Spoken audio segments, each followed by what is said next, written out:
todas as áreas da nossa vida. E ela nos lembra lá em 2 Timóteo, né, nos lembra em 3,16, que ela é útil para ensinar, para nos corrigir, para nos mostrar como é o certo e para nos treinar. Então, a palavra nos molda e a oração nos molda.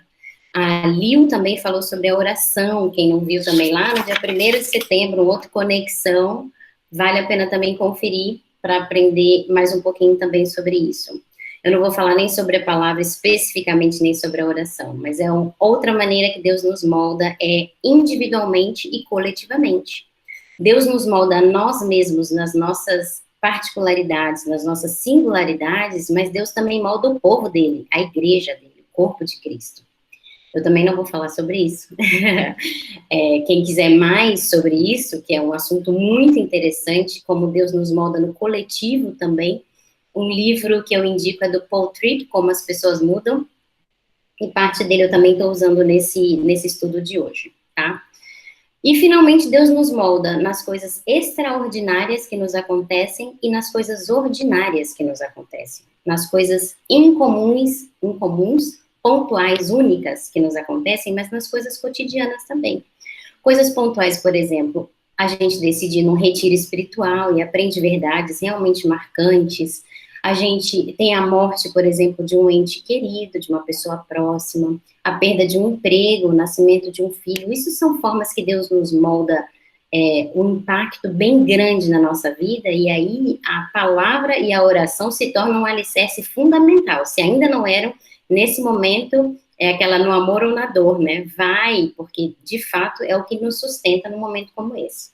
Eu também não vou falar sobre isso, então eu vou falar sobre o ordinário, né? O que é o dia a dia, esse presente que Deus nos dá, 24 horas de cada vez. Mas primeiro a gente vai ver quem é que nos molda. Deus é o agente, Deus é a fonte, não a fonte, mas a fonte, né? Deus é o soberano.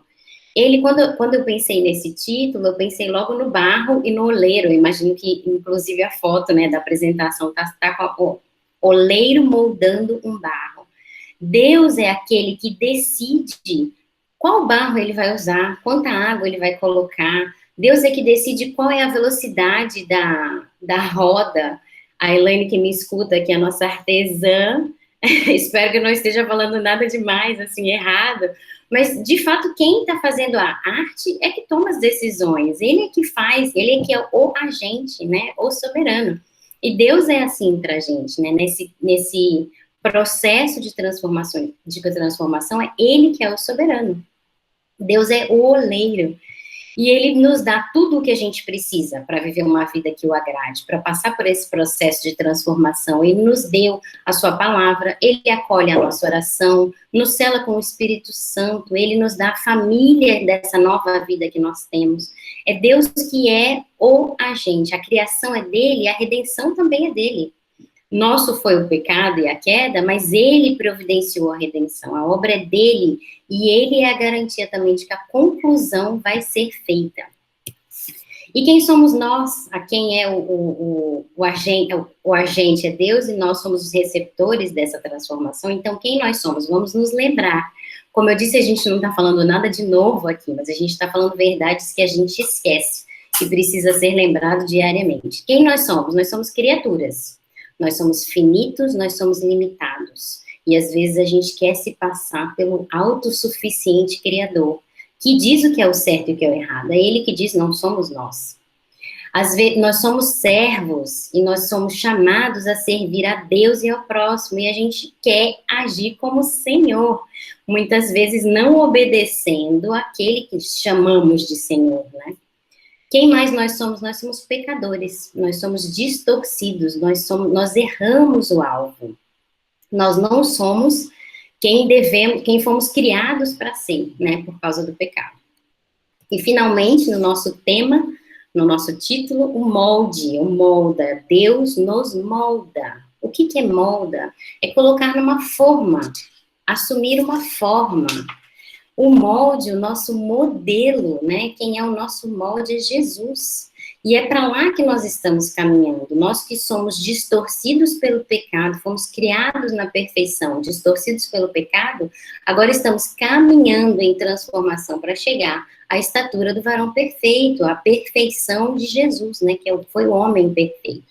O nosso modelo é ele, a gente não pode olhar para o lado, a gente não pode olhar para os homens, a gente deve olhar sempre para o nosso modelo.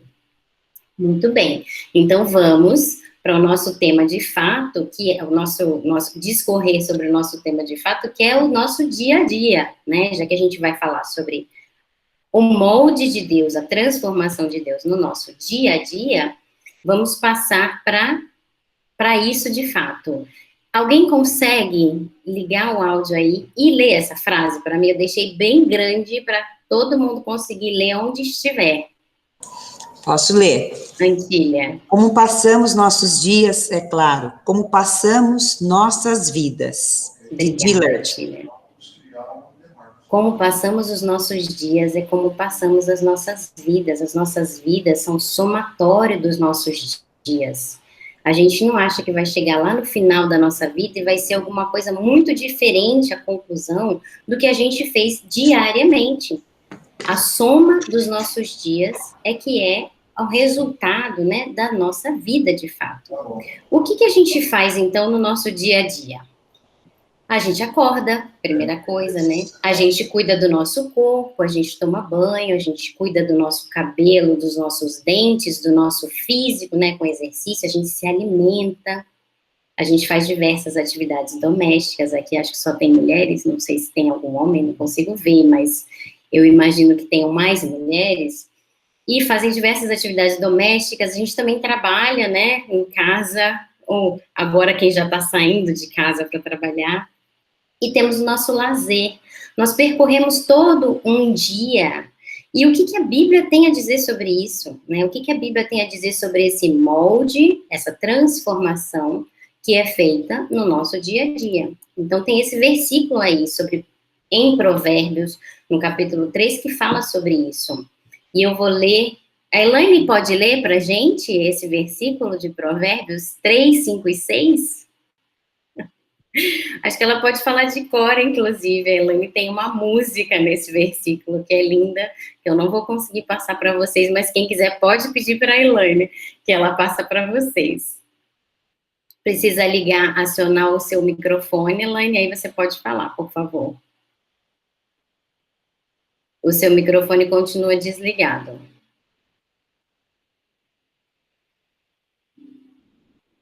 Ainda está desligado. Você precisa ligar o microfone para poder a gente ouvir.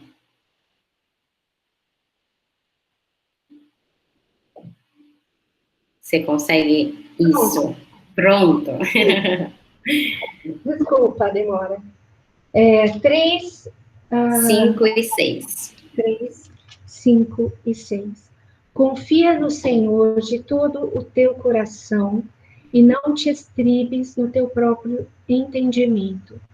Reconhece-o em todos os teus caminhos e ele endireitará as tuas veredas. Obrigada, Elaine. Confia no Senhor de todo o teu coração. Confiar é ter fé, colocar a sua fé em Deus.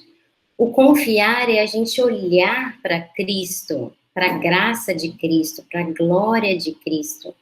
O confiar é a gente obedecer mesmo quando a gente não está gostando da ordem, né? Outro dia foi falado, inclusive, isso numa pregação.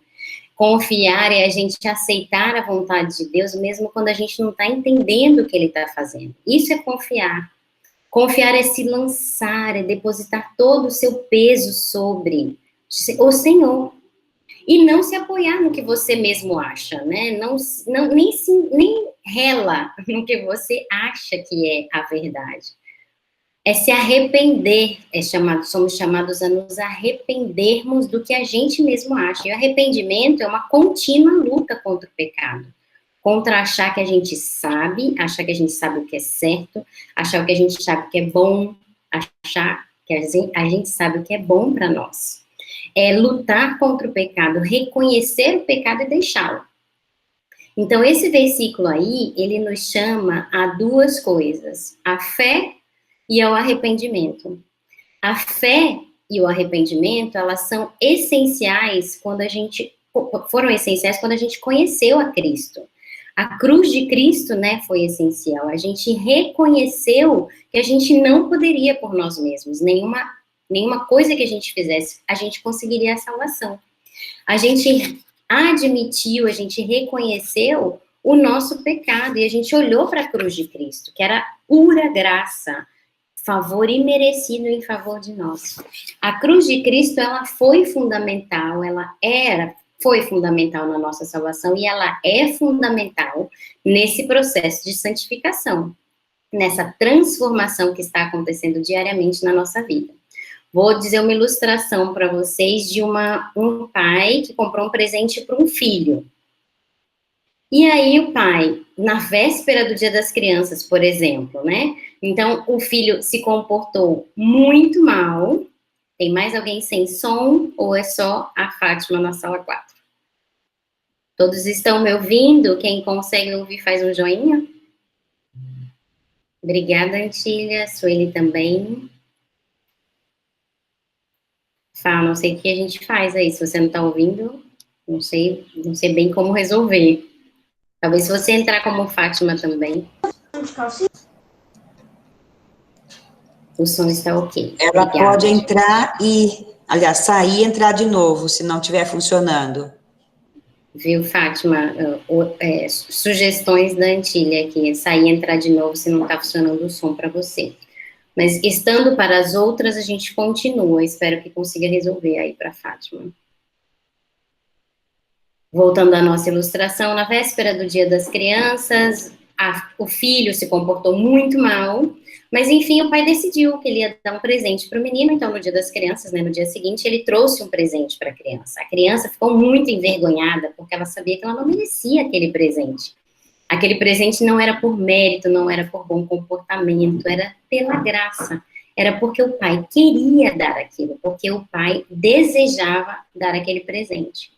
E aquele presente, a criança, então, feliz, apesar de envergonhada, ela recebeu aquele presente e era um quebra-cabeça. Um quebra-cabeça de mais de 10 mil peças. Então, a criança olhou aquele quebra-cabeça e falou, mas como assim, pai? Ele falou assim, eu tô aqui com você, eu vou te ajudar a montar o quebra-cabeça. Eu vou te ensinar como é que você joga esse jogo, eu vou te ajudar fazendo as peças, como é que você separa, o que é que você faz primeiro as bordas, separa as cores. Eu estou com você nesse processo de montar também esse quebra-cabeça. Tal é assim na nossa vida também, com relação à salvação e à transformação que Deus faz em nós. Deus não nos dá a salvação e deixa a gente assim, agora se vira, faz o seu melhor. Não, Deus está conosco. Ele nos dá o presente, ele nos ajuda a montar, ele joga com a gente, né? Vamos dizer assim, pensando na nossa ilustração. Ele não nos abandona a nossa própria sorte enquanto estamos nos transformando à semelhança de Jesus. Ele está conosco, nos dando todos os recursos que a gente precisa. E pensando sobre o nosso dia a dia,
O que devemos fazer?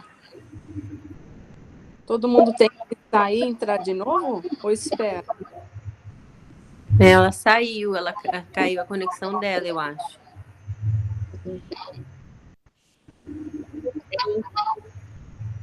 Estão todas me ouvindo de novo? Sim. Sim. Sim.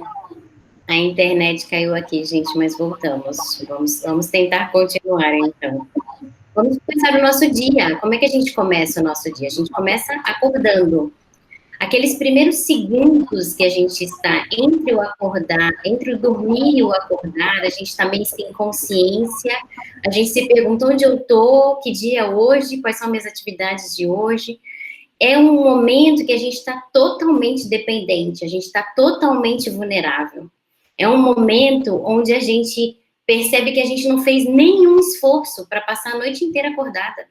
Não há nada que você faça que permita que a sua vida seja acrescentada em 1 hora. Então, quando você acorda, você tem essa total consciência, né? Não importa a sua faixa etária, não importa a quantidade de dinheiro que você tem, o fato de que você acorda totalmente vulnerável é comum a todas as pessoas. E eu posso perceber na minha vida mais de 14 mil vezes que eu percebi a misericórdia de Deus sendo renovada. A misericórdia de Deus renovada a cada manhã. Isso já é por fé, a gente olha por fé, um motivo de gratidão, porque a gente começa o dia lembrando da graça de Deus. Naqueles segundos que a gente está acordando, ainda deitada na cama, a gente se lembra de como Deus é gracioso, de como a graça dele nos alcançou. A gente se arrepende de pensar nos nossos próprios pensamentos, em quem nós somos, mas nos lembramos de quem Deus revela, Deus proclama e declara que nós somos.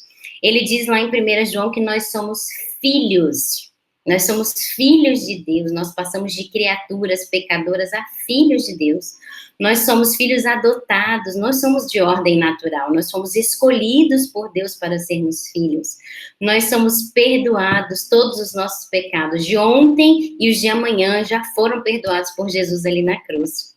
Nós somos purificados, nós fomos lavados pelo sangue perfeito de Jesus, nós somos justificados, a justiça que cairia sobre nós não está mais sobre nós, caiu sobre Jesus, e nós somos justos, fomos declarados santos diante de Deus.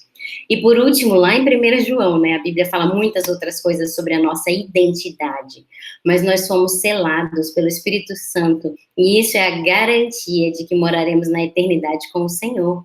São verdades que a gente se lembrando logo que a gente acorda, né, logo cedo, tem que moldar o nosso dia. São verdades que precisam moldar a nossa rotina. São verdades que nos mostram a nossa dependência completa do nosso Senhor, do nosso soberano. E da mesma maneira que a fé, e eu pulei um aqui, mas a fé e o arrependimento estão presentes na nossa salvação, a fé e o arrependimento estão presentes no nosso dia também, nos moldando. Por exemplo, quando a gente acorda, às vezes a gente pensa assim, nossa, eu sou mãe, né, preciso correr agora, eu preciso correr para a escola para levar os meus filhos, que é alegria. Mas a gente não é mãe, a gente é chamado para ser filho primeiro. Isso não é uma identidade, isso é um chamado de Deus, né? Às vezes a gente pensa que a nossa identidade está atrelada nas nossas circunstâncias. Eu sou divorciada, ou eu sou casada, eu sou alcoólatra, ou eu sou depressivo. Isso não é a nossa identidade. O que precisa moldar os nossos pensamentos nos primeiros segundos da manhã é quem nós somos diante do que a palavra de Deus nos diz. E isso é que tem que permear todo o nosso dia, a nossa dependência completa do Senhor, a certeza de que aquele que nos manteve vivos durante toda a noite, sem nenhuma interferência sua, é que vai continuar o trabalho dele durante todo o seu dia. Nós somos totalmente dependentes. E aí, no nosso dia, chega como uma frase de Spurgeon que eu acho muito boa, é que ele fala que não podemos fazer nada por nós mesmos, mas podemos fazer tudo com a ajuda de Deus. Então, essa esse primeiro pensamento pela manhã é, de fato, nós não podemos fazer nada, porque somos totalmente dependentes, mas em Deus nós podemos fazer tudo. Posso todas as coisas, né, naquele versículo, naquele que me fortalece. Então, nós vamos caminhar para o nosso dia, as atividades do nosso dia, né, o nosso dia é sempre recheado, atividades que a gente faz todos os dias, que são as de rotina, e tem as atividades que não são as planejadas, as atividades surpresas, como essa de cair a conexão no meio da conexão, como essa de demorar para entrar na sala, mas enfim, isso tudo são as atividades surpresas, mas tem as atividades rotineiras.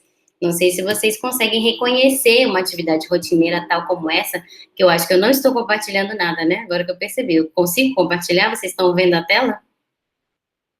Não, não tem nada. Não, então eu vou tentar compartilhar aqui de novo, se eu consigo entrar. Obrigada quem avisou. De novo, eu vou tentar compartilhar. Agora espero que vocês consigam ver uma atividade rotineira que é bem familiar para nós, né? O lavar a louça, né? Fora essa, tem várias outras, né? Como as atividades de limpeza da casa e de roupa, enfim, arrumar a cama, todas que vocês conhecem muito bem, mas essa especialmente me chamou a atenção, porque é uma atividade ingrata, né? Ela só é percebida quando a gente não faz. Quando quando a pia está limpa, ninguém percebe, né? Quando a casa está limpa, ninguém percebe. Quando as roupas estão lavadas, ninguém percebe. Mas essa atividade rotineira, as atividades do dia a dia, que são atividades silenciosas, são atividades repetitivas, elas são fundamentais para o funcionamento de uma casa. Da mesma maneira, são fundamentais para o funcionamento da nossa vida com Deus. A forma como a gente, às vezes, negligencia as atividades básicas, corriqueiras, rotineiras na nossa vida com Deus, nos mostra que são evidenciadas depois na nossa vida, são expressas na nossa vida, né? Então, quando a gente pensa que... tem uma frase muito famosa, né, que fala: todos querem uma revolução, mas ninguém quer lavar a louça. Fazer aquela coisa repetidamente, diariamente, disciplinadamente, ninguém quer, mas todos querem um novo mundo, uma nova ordem, né? Ainda mais numa sociedade que a gente vive, que é extremamente, como que fala? As sensações, né? Estímulos em excesso, tudo tem que ser bom, tem que ser bonito, tem que ser... além do que o básico, né? E nós somos chamados também para fazer o básico, o simples, né? Vimos até na pregação de domingo. Mas, enfim, pensando especificamente na tarefa de lavar a louça, eu queria lembrar algumas coisas. Não vou ensinar ninguém a lavar a louça aqui, tá? Eu só queria fazer um paralelo com a nossa vida com Deus, né? Um olhar dessa maneira, a gente olhar para esse simples ato de lavar uma louça, da mesma maneira como a gente olha para a nossa vida com Deus. Nós somos chamados, quando a gente vai lavar a louça, uma pia dessa, assim, imaginando uma pia dessa, assim, em casa, a gente olha para isso e não tem nenhuma outra maneira de começar, a não ser pegando uma louça de cada vez. E é assim também quando a gente, na nossa vida com Deus, está numa situação cheia de pecados. Pensando nessa relação entre lavar a louça e confissão de pecados, a gente também precisa, na nossa vida com Deus, pegar um pecado de cada vez e lavar um pecado de cada vez, né? Reconhecer esse pecado diante de Deus. Uma louça de cada vez a gente pega, a gente lava, a gente seca e a gente guarda. Da mesma maneira com a nossa vida com Deus, a gente, na confissão de pecados, a gente até gostaria, né, de pegar uma VAP e lavar essa louça toda e jogar nessa pia toda e tá tudo resolvido em segundos, né, mas não é assim. A gente tem o trabalho de fazer um de cada vez, a gente tem um pouco de hábito de falar no final das orações, né, algumas pessoas falam: perdoa, Senhor, por todos os nossos pecados. Ok, é válido, mas a relevância de você reconhecer o seu pecado individualmente para cada pecado faz toda a diferença no final da louça limpa, né? Então, vamos pensar que a gente tem aí, olhando na louça, em lavar a louça, olhar para a cruz de Jesus, para a fé e para o arrependimento. Como que seria isso? A gente reconhece que, de fato, a nossa, o nosso trabalho, o nosso esforço, não leva a lugar nenhum, porque toda vez que a gente, pela nossa própria vontade, age, a gente erra o alvo, que nós somos pecadores, vamos lembrar de quem é o nós que está sendo moldado. Então a gente precisa se arrepender, como é que fala lá no versículo? A gente se arrepende de confiar no que a gente acredita, no nosso próprio entendimento, e a gente, por fé, confia no que Deus disse e no que Deus já fez. Então a gente, por fé, a gente olha para o que Jesus fez por nós. E a gente se arrepende, a gente converte, né, se converte dos nossos próprios caminhos e não se apoia nos nossos próprios entendimentos. Então, esse simples ato de você passar rotineiramente lavar a sua louça, pode ser um tempo, inclusive, de você ter um tempo de confissão de pecado. Da mesma maneira que você, a cada louça, você está pegando uma coisa que era impura, uma coisa que não estava apta para ser usada, e está tornando ela numa coisa limpa, boa agora para ser usada, né, com possibilidade de uso. Deus também faz isso com a gente, mas a gente precisa passar por esse processo de confissão de pecados. E a gente confessa o nosso erro, confessa a nossa, muitas vezes, confiança no nosso próprio entendimento, e reconhece que o caminho do Senhor é sempre o melhor, mesmo quando a gente não está gostando, ou mesmo quando a gente não está entendendo, né? Por fé, a gente faz isso. Então, o simples ato de lavar a louça, amanhã, para vocês vão se lembrar de que nós fomos chamados à santidade e à pureza. Tem gente que não tem o hábito de lavar a louça todo dia e sabe do prejuízo que isso tem no dia seguinte, que dá muito mais trabalho depois para você lavar, né? Então, a gente é chamado, sim. Se a gente peca todos os dias, a gente deveria confessar, né? Reconhecer diante de Deus o nosso erro todos os dias, e então tomar de novo a confiança, colocar de novo a nossa confiança em Deus. Outra coisa que a gente pode se lembrar diariamente com relação às nossas práticas espirituais, que é relacionado também às nossas práticas espirituais, é o nosso banho. Quando a gente toma banho, que é uma atividade fundamental para a nossa rotina diária, a gente está reconhecendo que a gente precisa tirar uma coisa, que seja sujeira ou seja roupa, passar uma água e colocar outra coisa, né? A roupa limpa agora. Da mesma maneira, lá em Efésios 4, Deus nos fala sobre isso, que a gente deve se despir, tirar a roupa, os hábitos do velho homem. A gente deve lavar a nossa mente com a água, que é a palavra de Deus, e a gente deve se revestir, assumir hábitos do novo homem agora, transformado por causa de Cristo. Então, quem mentia, tire a mentira, se dispa da mentira, né? E lave a mente, que agora a verdade é que tem que ser dita, e se revista da verdade. Quem antes roubava, agora passa a trabalhar para poder compartilhar com quem não tem. E quem antes falava palavras destrutivas, passe agora a falar palavras que edifiquem, palavras que são frutíferas. Além dessas atividades que a gente viu, as atividades que acontecem todos os dias, também temos atividades que são atividades surpresa, atividades que não são planejadas por nós, né? Diversas delas, como a gente já falou, são atividades pequenas, muitas vezes, não estou falando de extraordinárias, mas atividades pequenas que vão, no nosso dia, sair do nosso planejamento. Por exemplo, quando a gente perde uma chave, a chave da porta da nossa casa, e a gente tem que sair, sabe? Tá 5 minutos atrasado e a chave some. Por exemplo, quando a gente quebra um copo e era justamente aquele copo que você estava pensando em usar no jantar especial. Ou quando tem um cano estourado na cozinha ou no banheiro, né? Ou quando tem briga entre filhos e você tem tantas outras coisas para fazer e os filhos resolvem brigar bem naquela hora. Isso são situações que não são planejadas por nós, mas eu posso dizer que são como os professores fazem aquela prova surpresa, né? De repente a gente chega na escola e fala assim, hoje tem prova surpresa, avaliação surpresa. É como Deus faz com a gente, né? Não está no nosso plano, mas certamente está no plano de Deus. Ele não perde nenhum segundo da nossa vida. Então, não pense que a chave perdida está perdida para Deus também. Ele sabe exatamente onde está. E essas situações expõem para a gente o nosso coração. Deus conhece o nosso coração perfeitamente, mas a gente às vezes não.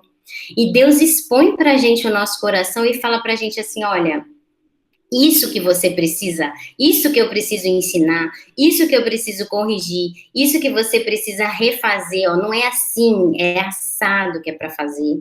E nos treinar na nossa vida prática com ele. Então, são situações que não são desejadas por nós, mas são parte do processo que Deus está nos moldando. Por exemplo, enquanto eu estava preparando esse estudo, o meu filho menor, de 4 anos agora, me interrompeu diversas vezes. Teve uma hora que eu falei, eu não estou conseguindo, eu desisti. Então, eu desisti de continuar e fui atender a necessidade dele, né? E eu pensei assim, tá errado, a gente não pode achar que é uma interrupção no meu plano. A gente tem que entender que é uma interferência do que Deus já planejou. Deus está mostrando para você, Clarissa, a sua referência agora está errada. Você precisa abrir mão do que você acha que é o seu plano para o meu plano.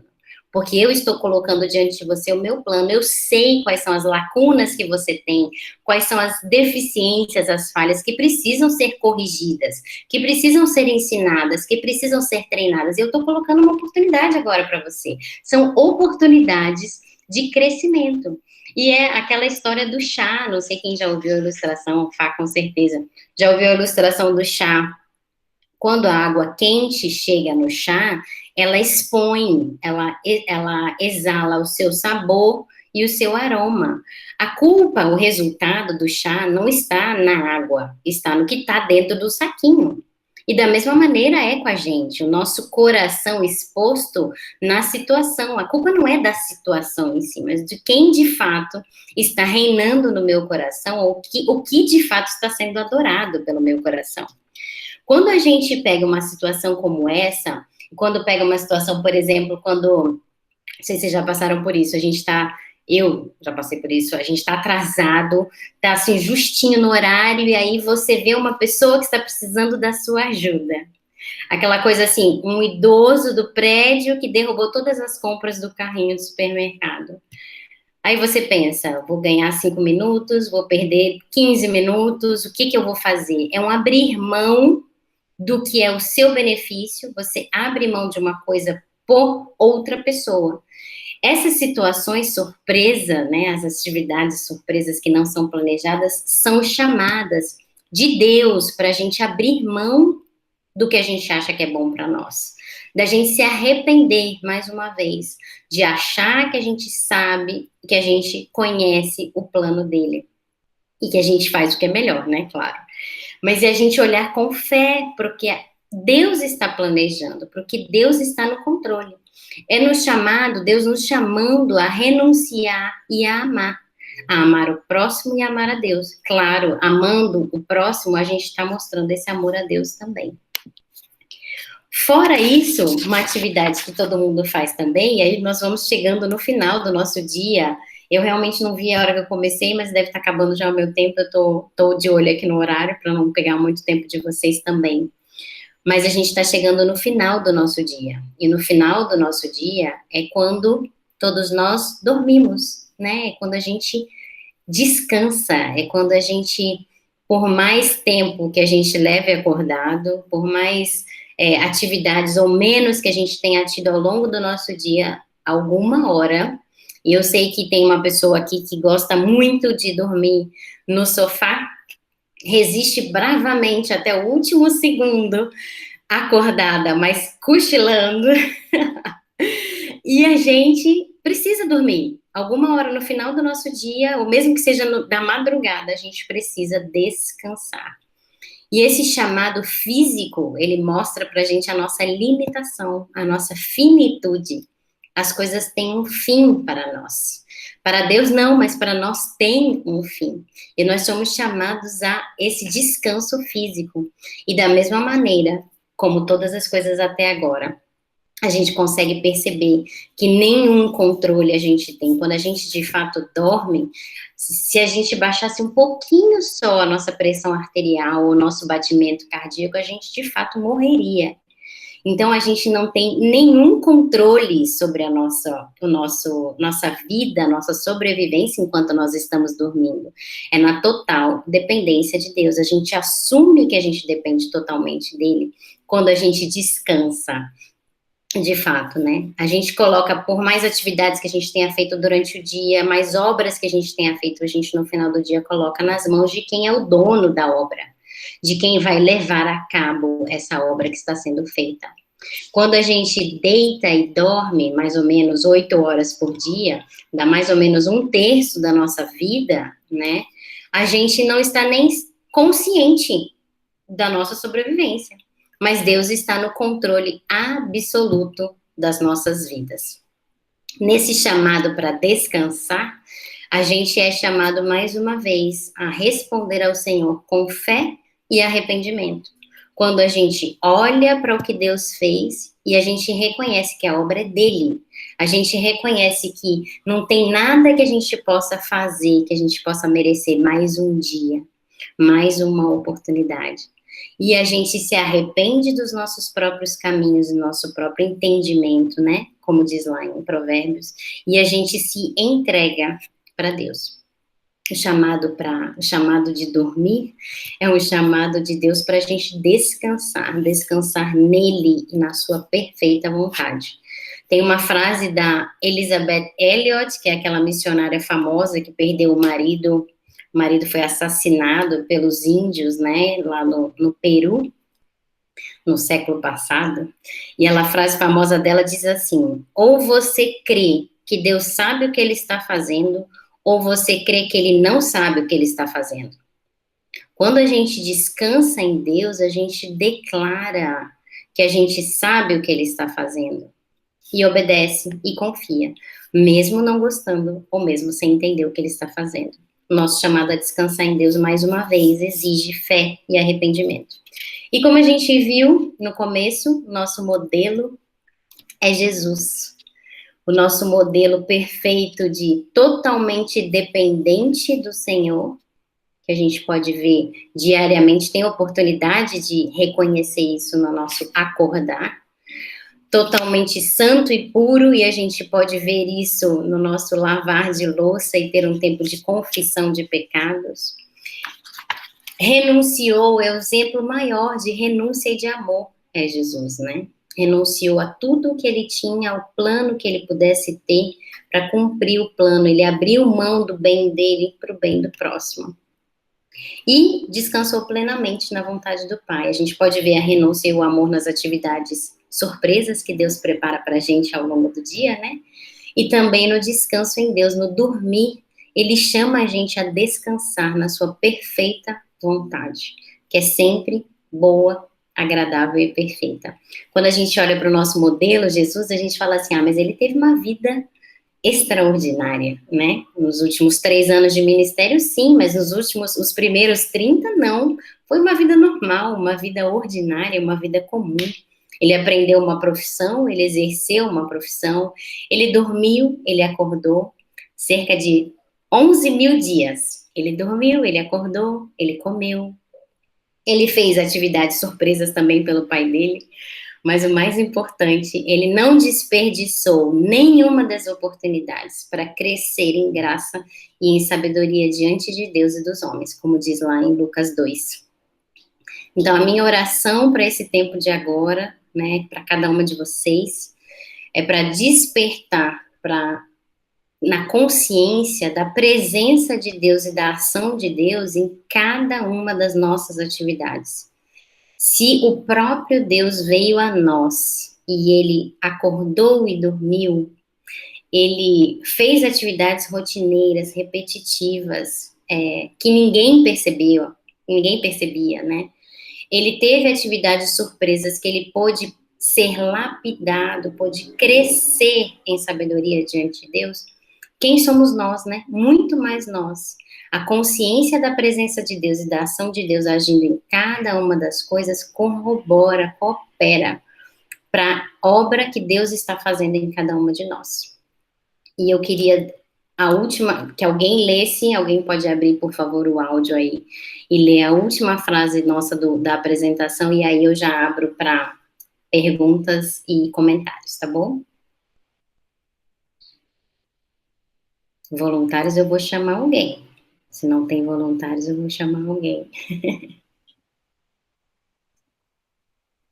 Meu som tá bom? Tá ouvindo? Estamos ouvindo, Fátima, pode ler, por favor. Deus está nos formando em um novo povo, em novas pessoas. E o lugar dessa formação está nos pequenos momentos do hoje. Obrigada, Fátima. Que a gente esteja atento à mão de Deus nos moldando, porque Ele mesmo é o oleiro e Ele mesmo é a garantia de que a obra dele vai ser completada até o dia de Cristo. Alguém quer fazer algum comentário, alguma pergunta?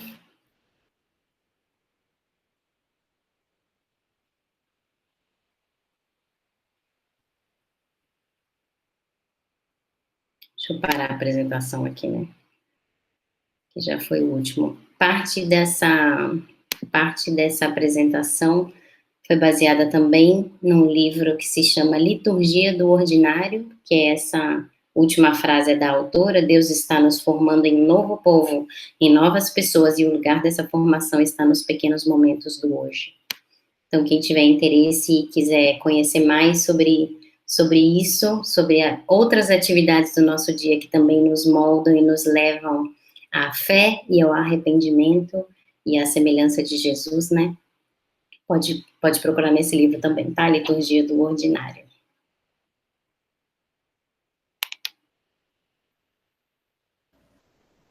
Você tem ele aí, Clarissa, para mostrar a foto do livro, a capa? Eu mostro a capa, é que eu tenho um aplicativo. Deixa eu ver se eu consigo. Não tem o livro. Mas eu já pego aqui.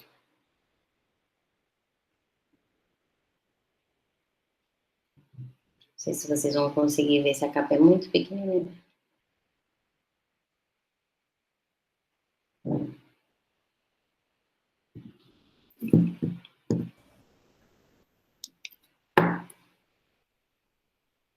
Quando não tem pergunta nenhuma ou ninguém entendeu nada, né? Ou entenderam tudo perfeitamente. Fico muito feliz.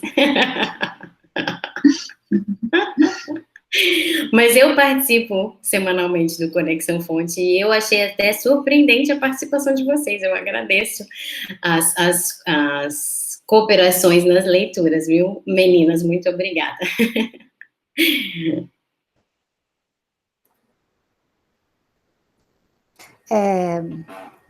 Clarissa, Pois não, Sueli. eu posso ler o que eu entendi do que você, na sua mensagem, se está correto? Claro. Eu entendi que sim, que todos os dias somos transformados e que, cumprindo o ordinário, que é o nosso habitual, através da fé e do arrependimento, obtemos o extraordinário de Deus. O extraordinário de Deus, que é sua presença nos fortalecendo. Que a gente só pode ter o extraordinário se fizermos o ordinário. Sueli, muito bom o seu resumo, eu até agradeço. A gente, inclusive uma das frases que eu fiquei na dúvida de usar ou não era essa: quando a gente coloca o ordinário nas mãos de Deus, ele transforma no extraordinário. Vários personagens da Bíblia a gente pode ver, né, que foram chamados por Deus no dia a dia. A gente viu Moisés lá no deserto, trabalhando nas ovelhas, né, cuidando das ovelhas, e ele foi chamado por Deus. Foi ali que Deus o chamou. A gente vê tantos outros. Gideão estava se escondendo, né, tentando sobreviver ali dos inimigos e preparando um alimento para ele e para a família dele, e Deus chamou ele ali. Então, é no dia a dia que Deus nos encontra, né? A gente pode ter lindas prateleiras de apostilas e de resultados de conferências 1000 que a gente vai, se aquilo não sai da prateleira e não vai para lavar a louça com alegria, não serve de nada, não vira um molde, né? Ele só fica ali na teoria. Então, essa é uma preocupação que a gente precisa ter diariamente, que as situações que Deus nos coloca se tornem oportunidades para a gente desenvolver o que Ele quer que a gente desenvolva, seja um ensino novo, seja uma correção do que a gente está feito errado, seja um treinamento. Olha, tá legal o que você está fazendo, né? Eu vejo muito Deus assim, tá legal o que você está fazendo, mas vamos treinar mais um pouco. De novo, de novo. Então, é no dia a dia que isso acontece, né? Então, Obrigada, Sueli, pelo seu resumão.